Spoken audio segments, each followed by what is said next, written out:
Harry Truman, Doris Day, Red China, Johnny Ray, South Pacific, Walter Winchell, Jordan, Maggio, Joe McCarthy, Richard Nixon, Studebaker, Television, North Korea, South Korea, Marilyn Monroe.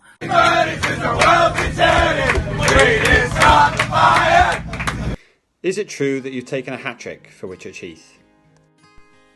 Have I? Yes, I have, Dave. Thank you for bringing this up. Also, I'd just like to quickly add that I did take a fifer in the same game. That wasn't a question, so I won't talk about that just yet. But I will talk you through the hat-trick. It was an overcast day away at Mountain Ash. The first wicket, left-handed batsman. I came into bowl, 13-year-old Harry Sewell.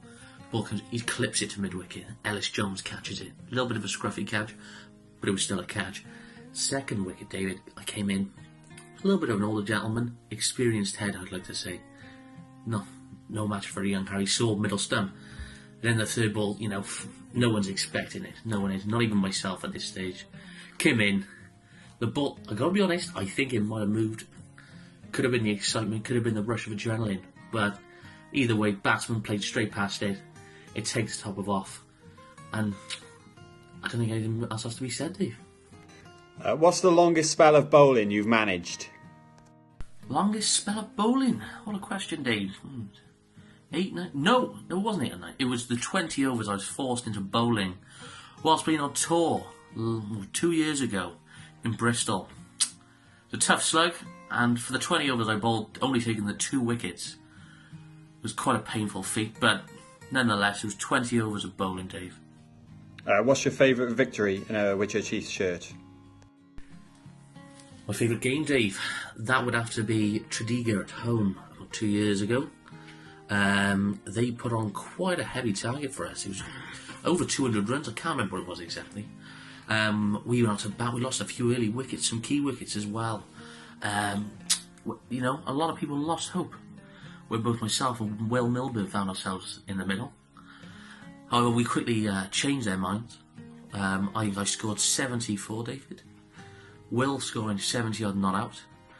My performance may have not been the most technically gifted batting display, but getting those runs on the scoreboard is all that counted. And having Will down the other end to hold that end was a great asset for myself. So that would be my favourite game.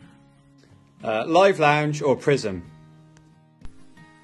Live lounge or prism, David? One unpredictable question. Both former stomping grounds, as you know. Certain events did transpire, not to be mentioned again. It's similar to asking a footballer to pick his favourite on goal. You're not going to have one, are you? Have you ever given away 5 penalty runs? Yes, David, I did. It was an incident where I didn't actually understand the ruling. I thought it was a bit of a messed about game. However, then what happened was the keeper chased the ball, dropped his gloves, so I thought I'll put him on to take the catch at the keeper's end. But upon doing this, someone on my team pointed out to the umpires and the scorers that was against the rules, and it was 5 penalty runs. So, yes. How does the sleeveless shirt improve your cricketing performance? Sleeveless shirt, Dave, thank you for bringing this up. My own personal design. Hasn't quite made it into the mainstream yet, but I'm sure it will. With regards to my cricketing abilities, what does it do? I'm more aerodynamic than my opposition. I'm streamlined. I'm coming in faster, more aggressive, and that's going to benefit me in the long run. If you were stuck in self-isolation with 3 WHCC players, who would you pick and why? 3 members to spend isolation with, Dave. I'd have to go with, firstly, no-brainer, Alan Jones. I just love him. Nicest man at the club. I haven't got a bad word to say about him. Secondly, Dr. John Chapman, the penis doctor.